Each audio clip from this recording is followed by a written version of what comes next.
saya Prianto Putra Lae. Saya mahasiswa Universitas Merdeka Malang, jurusan Teknik Sipil.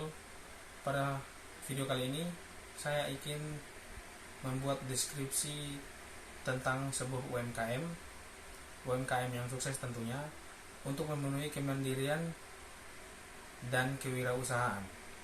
Selamat menonton.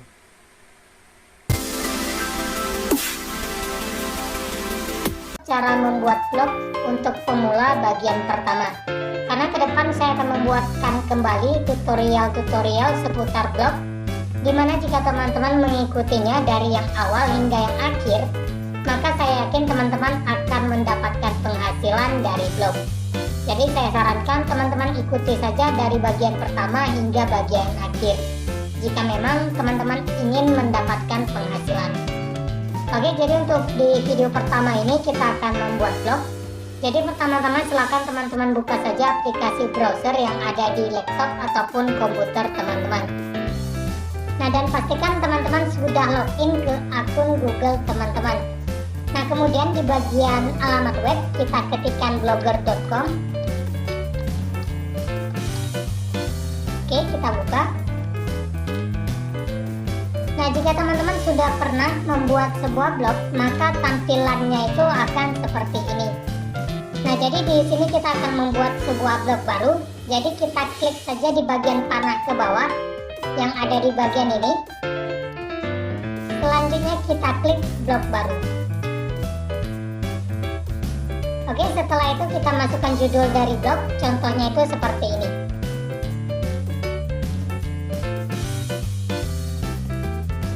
Oke, setelah itu kita tentukan alamat dari blog. Alamat ini merupakan domain dari blog kita yang nantinya bisa digunakan untuk mengakses blog. Nah, contohnya seperti ini. Oke, kita klik di bagian blog keepwinit.blogspot.com. Oke, jika terdapat checklist seperti ini, alamat blog ini tersedia, maka untuk alamat blog ini bisa teman-teman gunakan. Nah, jika memang tidak, silakan teman-teman gunakan nama blog yang unik. Selanjutnya di sini kita pilih tema yang ingin kita gunakan. Ada banyak sekali tema yang bisa teman-teman gunakan secara gratis. Nah, jadi untuk tahap ini silakan teman-teman pilih saja tema yang awal yang ini, karena nantinya kita akan menggunakan tema dari pihak ketiga. Oke, setelah teman-teman klik, kemudian kita klik tombol buat blog. Nah, jika muncul pesan seperti ini, teman-teman klik saja tombol lain kali. Oke, dan sekarang teman-teman sudah berhasil membuat sebuah blog. Jadi kita coba lihat ya, untuk blog yang baru saja kita buat. Kita klik saja di bagian tulisan lihat blog. Nah, ini merupakan blog yang baru saja kita buat. Nah, untuk mengakses blog ini teman-teman bisa menggunakan alamat yang ada di bagian ini. Nah, untuk blog saya sendiri menggunakan domain ataupun alamat blog keepwinit.blogspot.com. Nah, jadi ini merupakan domain gratis, jadi kita terima saja apa adanya. Dan jika teman-teman ingin menggunakan domain yang lebih keren seperti .com ya, .net dan sebagainya, teman-teman tulis saja di bagian kolom komentar, nantinya akan saya buatkan video tutorialnya. Oke, untuk tab ini sudah bisa teman-teman tutup. Nah, ini merupakan dashboard dari blogger. Jadi di bagian dashboard ini teman-teman bisa mengatur tampilan blog, postingan, halaman, tema, dan sebagainya. Pokoknya untuk pengaturan blog akan kita lakukan di bagian dashboard ini. Nah, di sini akan sedikit saya jelaskan beberapa fitur yang ada di dashboard blog ini. Nah, untuk fitur yang pertama adalah postingan. Postingan ini digunakan jika teman-teman ingin membuat sebuah artikel untuk blog, ya. Nah, jadi di sini saya akan jelaskan saja secara ringkas, karena untuk secara lengkapnya akan saya jelaskan pada video-video selanjutnya. Oke, kemudian di sini ada menu statistik. Nah, di bagian menu ini teman-teman akan melihat berapa banyak pengunjung yang mengunjungi blog teman-teman.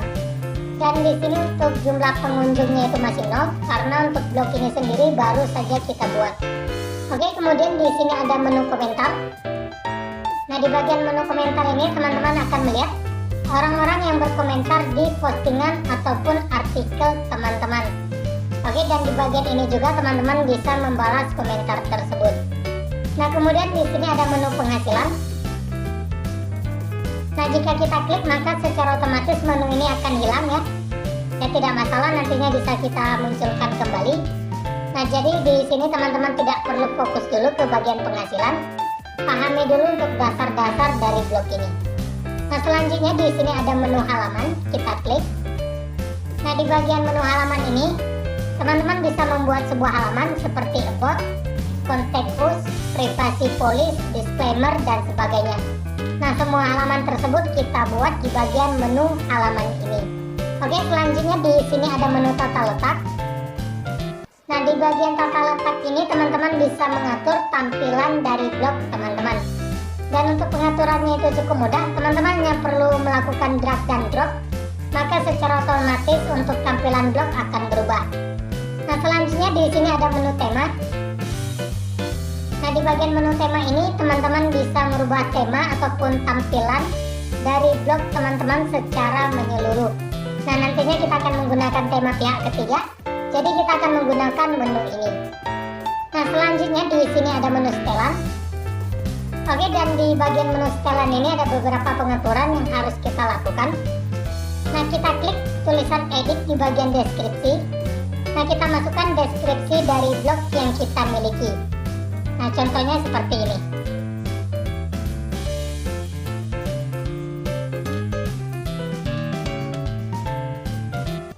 Oke, setelah itu kita klik simpan. Nah, untuk pengaturan yang lain kita biarkan saja secara default. Kemudian kita klik di bagian postingan, komentar, dan berbagi. Oke, untuk di bagian ini sebaiknya tidak teman-teman rubah ya. Kita biarkan saja secara default. Nah, kemudian kita klik di bagian email. Nah, untuk di bagian email sendiri tidak perlu teman-teman rubah, kita biarkan juga secara default.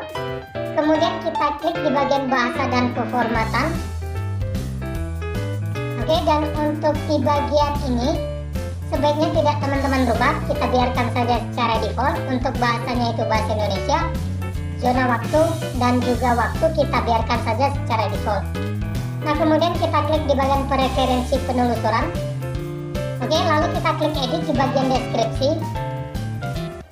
Nah, kita pilih ya. Nah, kita masukkan tag ataupun deskripsi tag yang ingin kita gunakan. Nah, di bagian ini digunakan untuk optimasi SEO, di mana agar blog teman-teman lebih mudah dicari. Nah, contohnya seperti ini. Nah, kita pisahkan dengan tanda koma.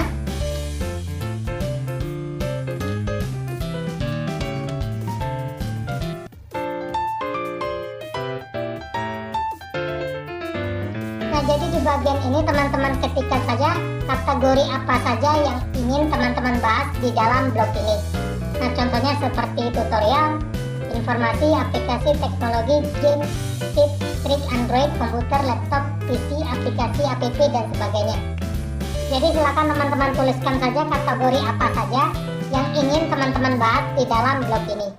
Nah, setelah itu kita klik tombol simpan perubahan. Oke, kemudian untuk di bagian yang lainnya sebaiknya jangan teman-teman rubah jika memang teman-teman tidak memahaminya. Nah, saran saya di bagian ini jangan teman-teman rubah. Oke, selanjutnya kita klik menu lainnya. Oke, dan di bagian ini juga tidak perlu teman-teman rubah, kita biarkan saja secara default. Oke, selanjutnya kita klik di bagian menu setelan pengguna. Oke, dan untuk di bagian ini tidak perlu teman-teman rubah. Oke, kita kembali lagi ke dashboard utama. Oke, mohon maaf, di sini ternyata terdapat sebuah kesalahan. Jadi kita klik dulu di menu setelan. Nah, kita pilih di dasar. Oke, kemudian di bagian judul silakan teman-teman rubah. Nah, di bagian judul ini kita rubah, kita klik tulisan edit. Nah, jadi di bagian judul ini teman-teman masukkan saja judul dari blog teman-teman. Nah, di sini saya contohkan. Oke, ataupun teman-teman bisa memasukkan nama dari blog teman-teman di bagian ini. Oke, setelah itu kita klik tombol simpan perubahan. Nah, dan sekarang kita telah berhasil membuat blog dan serta mengatur beberapa pengaturan penting yang harus dilakukan. Oke, mungkin untuk bagian pertama sampai di sini saja, dan tahapan selanjutnya akan kita bahas di bagian yang kedua. Oke, sekian video kali ini, semoga bermanfaat. Jika teman-teman suka silahkan like, kalau nggak suka